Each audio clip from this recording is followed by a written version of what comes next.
नमस्कार विद्यार्थी मित्र हो. आजच्या या व्हिडिओमध्ये आपण इयत्ता 7वी विषय इतिहास प्रकरण क्रमांक 5 स्वराज्याची स्थापना अभ्यासणार आहोत. या प्रकरणाचा हा भाग 2 आहे. यापूर्वी आपण भाग 1 अभ्यासलेला आहे. ज्या विद्यार्थ्यांनी भाग 1 अभ्यासलेला नाही तर त्यांनी मी डिस्क्रिप्शन बॉक्समध्ये भाग 1 ची यूट्यूब लिंक दिलेली आहे. तिथून तुम्ही हा भाग 1 पाहू शकता किंवा चॅनेल सबस्क्राईब करून इयत्ता 7वीच्या प्लेलिस्टमध्ये इतिहास विषयाच्या तुम्हाला हा भाग 1 अभ्यासायला मिळेल. चला तर मग आपण स्वराज्याची स्थापना या पाठाचा हा भाग 2 अभ्यासूया. मागील भाग 1 मध्ये आपण काय शिकलो ते प्रथम समजून घेऊया. आपण भाग 1 मध्ये स्वराज्य संकल्पक शहाजीराजे यांचे कार्य समजून घेतले. वीरमाता जिजाबाई यांनी छत्रपती शिवाजी महाराजांना कसं मार्गदर्शन केलं, स्वराज्याची प्रेरणा कशी दिली हे अभ्यासलेलं आहे. शिवरायांचे जे सहकारी आहेत की ज्यांच्यामुळे छत्रपती शिवाजी महाराज स्वराज्याचं स्वप्न साकार करू शकले, अशा छत्रपती शिवरायांच्या सहकार्यांचा अभ्यास सुद्धा आपण मागील व्हिडिओ भाग 1 मध्ये पाहिलेला आहे, अभ्यासलेला आहे. त्याचबरोबर छत्रपती शिवाजी महाराजांची जी राजमुद्रा आहे आणि त्या राजमुद्रेवरती जे बोधवाक्य छापलेलं आहे तर त्याचा अर्थ सुद्धा आपण समजून घेतलेला आहे. आणि स्वराज्य स्थापनेमागील आपली भूमिका जी आहे ती छत्रपती शिवाजी महाराजांनी या राजमुद्रेवरती व्यक्त केलेली आपण पाहिलेली आहे. आता आपण भाग 2 मध्ये काय शिकणार आहोत तर ते पाहूया. भाग 2 मध्ये आपण स्वराज्य स्थापनेच्या हालचाली कशा घडून आल्या ते अभ्यासणार आहोत. जावळीचा ताबा छत्रपती शिवाजी महाराजांनी कसा मिळवला हेही अभ्यासणार आहोत. अफजल खानाचे पारिपत्य छत्रपती शिवाजी महाराजांनी कसे केले हेही अभ्यासणार आहोत. इयत्ता 4थी मध्ये छत्रपती शिवाजी महाराजांचा संपूर्ण इतिहास तुम्ही अभ्यासलेला आहे, त्यामुळे या घटना तुम्हाला माहिती आहेत. त्याचबरोबर सिद्दी जोहरची स्वारी जी आहे तर त्या स्वारीविषयी सुद्धा आपण जाणून घेणार आहोत. सर्वप्रथम आपण स्वराज्य स्थापनेच्या हालचाली कशा घडून आल्या ते पाहूया. जहागिरीतील किल्ले म्हणजे छत्रपती शिवाजी महाराजांना जी जहागीर मिळालेली होती त्या जहागिरीतील किल्ले आदिलशहाच्या ताब्यामध्ये होते. किल्ले महत्त्वाचे होते कारण ज्यांच्या ताब्यामध्ये किल्ले असायचे त्यांना आजूबाजूच्या प्रदेशावर नियंत्रण ठेवणं सहज सोपं होतं आणि म्हणून त्या काळामध्ये किल्ले महत्त्वाचे मानले जात होते. ज्याचे किल्ले त्याचे राज्य अशी परिस्थिती होती आणि ज्यांच्याकडं जास्तीत जास्त किल्ले त्यांचं त्या परिसरावरती राज्य असायचं आणि अशी परिस्थिती त्या काळामध्ये होती आणि म्हणून जास्तीत जास्त किल्ले आपल्या ताब्यात ठेवण्यासाठी त्यावेळच्या सत्ता प्रयत्नशील असायच्या. जहागिरी ते किल्ले परत घेण्याचा महाराजांचा विचार होता आणि छत्रपती शिवाजी महाराजांना जे जहागीर म्हणून मिळालेला प्रदेश होता तर तो आदिलशहाकडून परत सगळे हे जे काही किल्ले असतील तर ते घ्यायचा असा छत्रपती शिवाजी महाराजांनी विचार केला. आता हे सगळं करत असताना हे सगळे किल्ले जे आहेत ते मिळवत असताना जेव्हा आदिलशहाशी हा संघर्ष करावा लागणार होता तर त्यामुळं एक प्रकारे आदिलशाही सत्तेला आव्हान दिल्यासारखं होतं आणि त्यावेळची आदिलशाही सत्ता ही बलाढ्य सत्ता होती आणि छत्रपती शिवाजी महाराजांना या बलाढ्य सत्तेबरोबर अशा पद्धतीचा संघर्ष करणं भाग होतं. पण छत्रपती शिवाजी महाराजांनी हे धाडस केलेलं आहे. तोरणा, मुरुंबदेव, कोंढाणा, पुरंदर हे किल्ले त्यांनी आपल्या ताब्यात घेतले.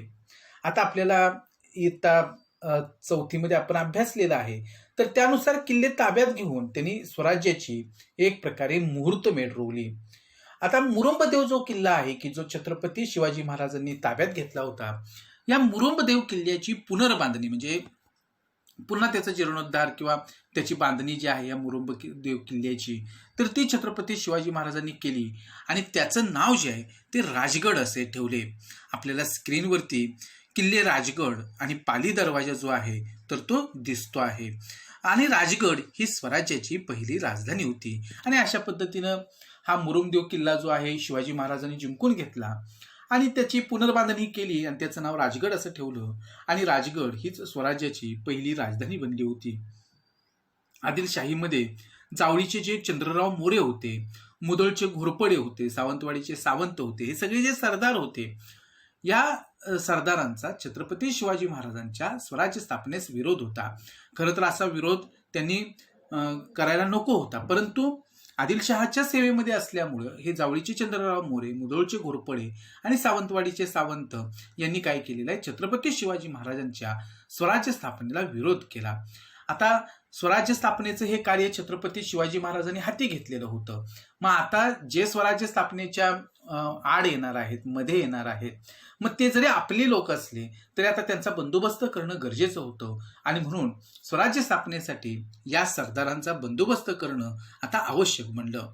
आणि छत्रपती शिवाजी महाराजांनी मग सातारा जिल्ह्यातील हा जावळीचा जो चंद्रराव मोरे आहे, की जो आदिलशाहीतील मातब्बर सरदार होता, तर त्या सरदाराचा ती जे काही जावळी खोरं आहे तर ते जिंकून घेण्याचा प्रयत्न शिवाजी महाराजांनी केला आणि स्वराज्य स्थापनेच्या या कार्यास या चंद्रराव मोरेंचा विरोध होता, हे आपण पाहिलेलं आहे.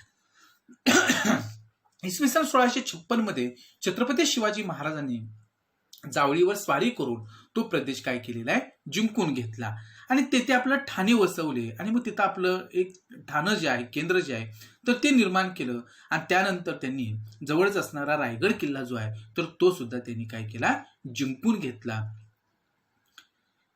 पहा पुढे की जावळीची प्रचंड संपत्ती जी आहे तर ती छत्रपती शिवाजी महाराजांना मिळाली. या विजयानं कोकण जो जवळ होता ह्या जावळी खोऱ्याला, तर तिथल्या हालचाली ज्या आहेत तर त्या छत्रपती शिवाजी महाराजांच्या वाढल्या. म्हणजे स्वराज्याचा हा जो विस्तार आहे तर त्या दृष्टीनं ही जावळी ताब्यात येणं महत्वाचं होतं आणि शिवाजी महाराजांनी जशी जावळी ताब्यात घेतली तसं त्यांच्याकडे प्रचंड संपत्ती सुद्धा ह्या जावळीची हाती पडली. त्यांनी जावळीच्या खोऱ्यात प्रतापगड किल्ला बांधला आणि ह्या जावळीच्या खोऱ्यात प्रतापगडासारखा किल्ला जो आहे तर तो छत्रपती शिवाजी महाराजांनी नव्याने बांधला.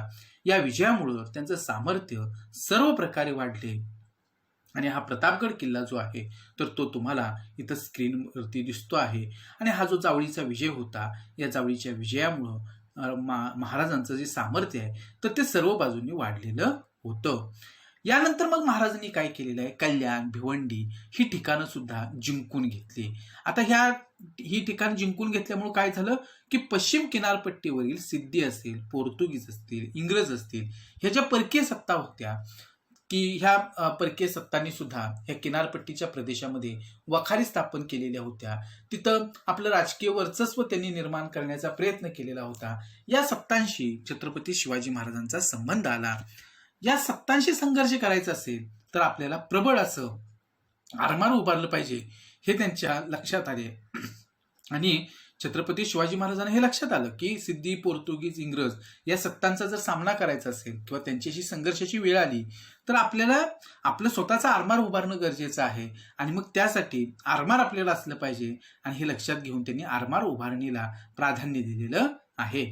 म्हणजे छत्रपती शिवाजी महाराज किती दूरदृष्टीचे होते हे आपल्याला लक्षात येईल. आणि स्वराज्याचं स्वप्न साकार करत असताना त्यांना इतर अनेक सत्तांशी कसा संघर्ष करावा लागलेला आहे तर तो आपल्याला त्या ठिकाणी माहिती करून घेणं गरजेचं आहे. आदिलशाही प्रदेशातील किल्ले ताब्यात घेणं जे काम शिवाजी महाराजांनी केलेलं आहे, जावळीच्या मोऱ्यांचा विरोध मोडून काढणं, पश्चिम किनारपट्टीवरती शिवाजी महाराजांच्या वाढलेल्या हालचाली, हे एक प्रकारे आदिलशाही सत्तेस मिळालेलं आव्हान होतं.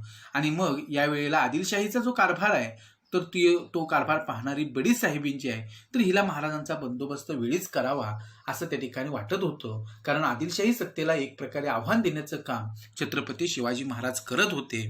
आणि म्हणूनच ह्या बडी साहेबीन हिनं जे आहे तर तिनं आदिलशाहीतील जो बलाढ्य सरदार होता की जो अफझल खान, या शिवाजी महाराजांवरती चालून जाण्यास सांगितलं आणि मोठी फौज या अफझल खानाबरोबर दिलेली आहे. आणि शिवाजी महाराजांच्यावरती हा अफझल खान स्वारी करून आलेला आहे, चालून आलेला आहे. आदिलशाही प्रदेशातील हे जे काही किल्ले होते तर तो आता आपण भाग पाहिलेला आहे. आणि हे अशा पद्धतीने अफझल खान जो आहे तर तो चाल करून छत्रपती शिवाजी महाराजांच्यावरती आलेला आहे. अफझल खान विजापूरहून वाई येथे आला सुरुवातीला, कारण त्याला वाई प्रांताची चांगली माहिती होती.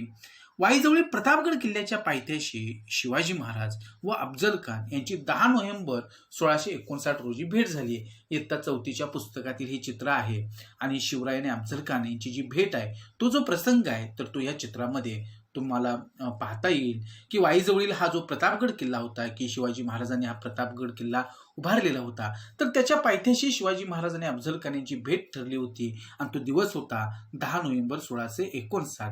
या भेटीत अफजल खानाने महाराजांना दगाफटका करून विश्वासघात केलेला होता. या अफजल खानानं आणि छत्रपती शिवाजी महाराजांना ठार मारण्याचा प्रयत्न केला, हा इतिहास आपल्याला माहिती आहे. आणि मग छत्रपती शिवाजी महाराजांनी त्यावेळेला मोठं धैर्य दाखवलं, धाडस दाखवलं आणि महाराजांनी ह्या अफजल खानाला ठार मारले आणि आदिलशाही सैन्याचं पारिपत्य केलं. आणि अशा पद्धतीनं हा जो आदिलशाहीचं जे सैन्य होतं किंवा हा अफजल खान जो आदिलशहाचं सैन्य घेऊन आलेला होता, तर त्या सैन्याचं एक प्रकारचं पारिपत्य जे आहे, पराभव जो आहे, तर तो छत्रपती शिवाजी महाराजांनी केलेला आहे. आणि एक प्रकारची दहशत जी आहे आदिलशहाच्या मनामध्ये ती छत्रपती शिवाजी महाराजांनी निर्माण केली. अफजल खानाच्या वधानंतर महाराजांनी लढाईतील जखमी सैनिकांना मदत दिली आणि छत्रपती शिवाजी महाराज हे खूप संवेदनशील होते आणि अफजल खानाचा वध झाला. परंतु ही जी मोहीम आहे तर ती यशस्वी करण्यासाठी यामध्ये जे सैनिक जखमी झालेले होते त्या सैनिकांना छत्रपती शिवाजी महाराजांनी मदत दिली. चांगली कामगिरी करणाऱ्या सैनिकांना त्यांनी बक्षिसं दिली. या मोहिमेमध्ये जे सैनिक सहभागी झालेले होते आणि ज्यांनी चांगली कामगिरी पार पाडली त्या सैनिकांना बक्षिसं दिली, प्रोत्साहन दिलं, प्रेरणा दिली.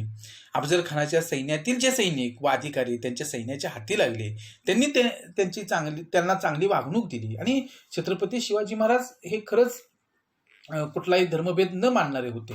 आणि जरी अफजल खानाचं सैन्य असलं आणि जे शिवाजी महाराजांच्या ताब्यामध्ये सापडलेलं होतं तरी सुद्धा छत्रपती शिवाजी महाराजांनी हे जे सैनिक होते, अधिकारी होते, तर या सगळ्यांना एक चांगली वागणूक जी आहे तर ती देण्याचं काम केलं. म्हणजे राजा कसा असावा याचं एक उत्तम उदाहरण म्हणजे छत्रपती शिवाजी महाराज होते की ज्यांचा आदर्श जो आहे तर तो घेणं फार आवश्यक आहे.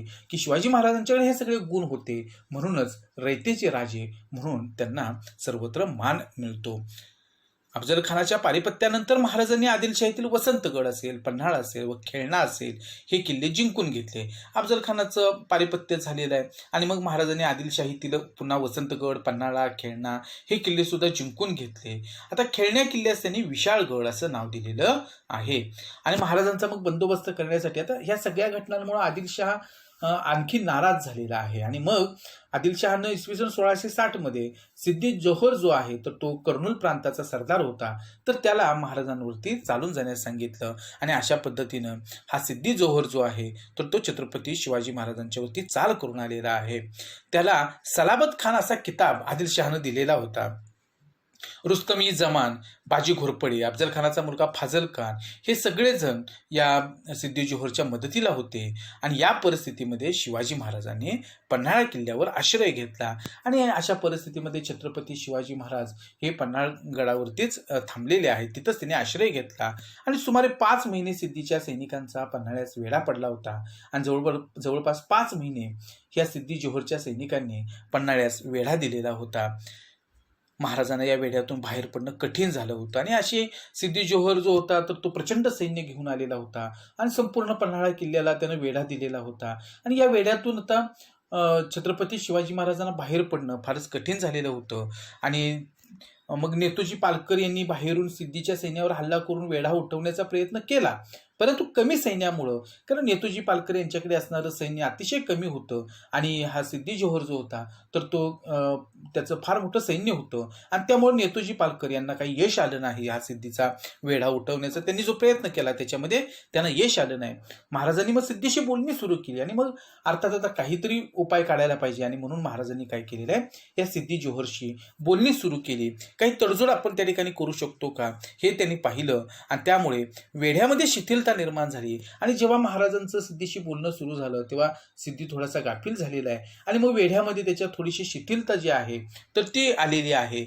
आणि महाराजांना या शिथिलतेचा फायदा झाला आणि महाराजांना या शिथिलतेचा फायदा झालेला आहे की या प्रसंगी गडावरील शिवा काशीद जो आहे तर हा बहादूर तरुण की जो छत्रपती शिवाजी महाराजांच्या सारखाच दिसत होता, तर त्यानं थोडासा ह्याच्यामध्ये पुढाकार घेतला, आपलं धाडस दाखवलेलं आहे. आणि महाराजांची वेशभूषा करून तो पालखीतून राजदिंडी दरवाजातून बाहेर पडला आणि छत्रपती शिवाजी महाराजांच्या सारखी शरीरयष्टी त्याला लाभलेली होती. चेहरेपट्टी सुद्धा छत्रपती शिवाजी महाराजांच्या सारखी होती आणि मग तशा पद्धतीची वेशभूषा करून तो पालखीतून राजदिंडी दरवाजामधून बाहेर पडलेला आहे.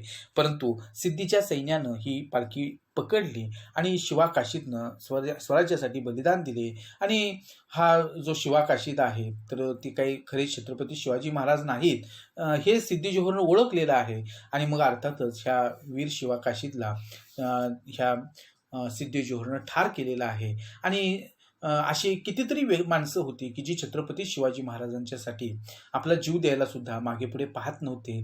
कारण लाख मेले तरी चालतील पण लाखांचा पोशिंदा जगला पाहिजे असं प्रत्येक मावळ्याला वाटत होतं. आणि म्हणून असे जे वीर मावळे होते त्यांच्यामुळंच छत्रपती शिवाजी महाराज हे स्वराज्याचं स्वप्न साकार करू शकले. शिवाकाशीतनं स्वराज्यासाठी बलिदान दिलं. याच दरम्यान महाराज दुसऱ्या अवघड वाटेने गडाबाहेर पडले आणि इकडे ही जी पालखी आहे वीर शिवाकाशीची तर ती इकडे सिद्धी जोहरकडे आलेली आहे. आणि मग तिथं ह्या सगळ्या गोष्टी सुरू आहेत आणि तोपर्यंत छत्रपती शिवाजी महाराज दुसऱ्या अवघड वाटेनं गडावरून पन्हाळगडावरून बाहेर पडलेले आहेत. त्यांच्यासोबत बाजीप्रभू देशपांडे होते, बादल देशमुख होते, काही निवडक सैनिक होते आणि हे सगळे अत्यंत अवघड वाटेनं ह्या गडावरून बाहेर पडले.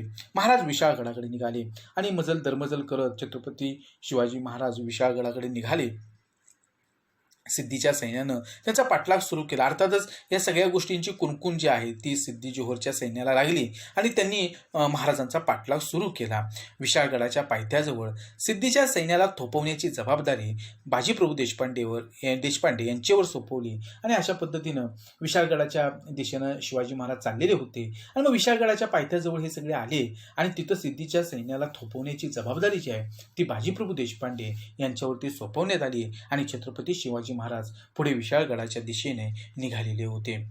आपण जर बघितलं तर बाजीप्रभूनं गजापूर जवळील घोडखिंडीत त्या सैन्यास अडवलं आणि सिद्धी जोहरच्या सैन्याला ह्या घोडखिंडीमध्ये बाजीप्रभू देशपांडे यांनी अडवून धरलं. बाजीप्रभूनं पराक्रमाची शर्थ केली हा इतिहास आपल्याला माहिती आहे. आणि या संघर्षात त्यांना वीरमरण आलं आणि एकाही सैनिकाला सिद्धीच्या की त्या वाटेनं त्यांनी सोडलं नाही. आणि ह्या घोडखिंडीमध्येच रक्तबंबाळ झालेले हे बाजीप्रभू देशपांडे जे आहेत तर ते शेवटी त्यांना वीरमरण आलं. आणि अशी कितीतरी माणसं आहेत की जी छत्रपती शिवाजी महाराजांच्या मागे खंबीरपणे उभे राहिले. त्यांनी आपल्या जीवाची सुद्धा पर्वा केली नाही.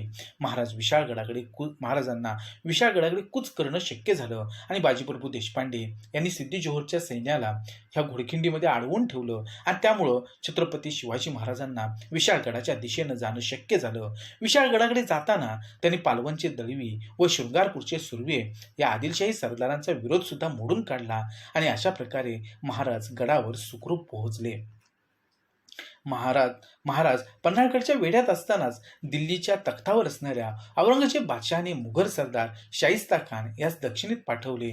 आणि इकडे छत्रपती शिवाजी महाराज पन्हाळगडच्या वेढ्यामध्ये असतानाच दिल्लीच्या तख्तावर असणारा मुघल बादशाह औरंगजेब जो आहे तर त्यानं शाहिस्ता खान याला काय केलेलं आहे, दक्षिणेकडल्या स्वारीवरती पाठवलेला आहे.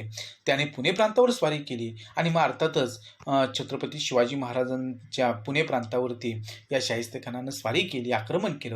आदिलशाह व मुघल या दोन सत्तांशी एकाच वेळी लढणं ही गोष्ट बरोबर होणार नाही हे महाराजांनी ओळखले. आणि छत्रपती शिवाजी महाराज हे खरंच राजनीती कुशल होते की त्यांनी विचार केला की आपलं सैन्य आणि आपण आता जर एकाच वेळेला आपण आदिलशाह आणि मुघल यांच्याबरोबर जर लढत राहिलो तर मग आपली शक्ती जी आहे तर ती संपून जाईल. आणि यापेक्षा आपण आता काय करायला पाहिजे की ह्या दोन सत्तांशी लढण्यापेक्षा एक मधला मार्ग जो आहे तर तो कोणता तरी आपण काढायला हवा. आणि त्यामुळे विशाळगडावर पोहोचल्यानंतर त्यांनी आदिलशाहबरोबर तह केला की आदिलशाहबरोबर त्यांनी तडजोड केली, तह केला. आणि या तहानुसार त्यांना पन्हाळा किल्ला परत करावा लागला.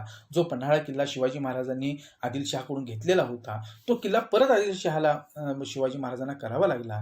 येथे शिवाजी महाराजांचा स्वराज्य स्थापनेचा एक टप्पा पूर्ण झाला. आणि अशा प्रकारे इथेच छत्रपती शिवाजी महाराजांचा हा स्वराज्य स्थापनेचा जो एक टप्पा होता तर तो पूर्ण झालेला होता. अशा प्रकारे आपण या पाठामध्ये किंवा या प्रकरणामध्ये छत्रपती शिवाजी महाराजांनी स्वराज्याची स्थापना कशी केलेली आहे हे पाहिलेलं आहे. हा व्हिडिओ तुम्ही पहिल्यापासून शेवटपर्यंत ऐकला. नक्की तुम्हाला हे प्रकरण समजलेलं असेल. तुम्ही हे प्रकरण ऐकलं त्याबद्दल तुम्हा सर्वांचं मनापासून धन्यवाद. आज आपण इथेच थांबू.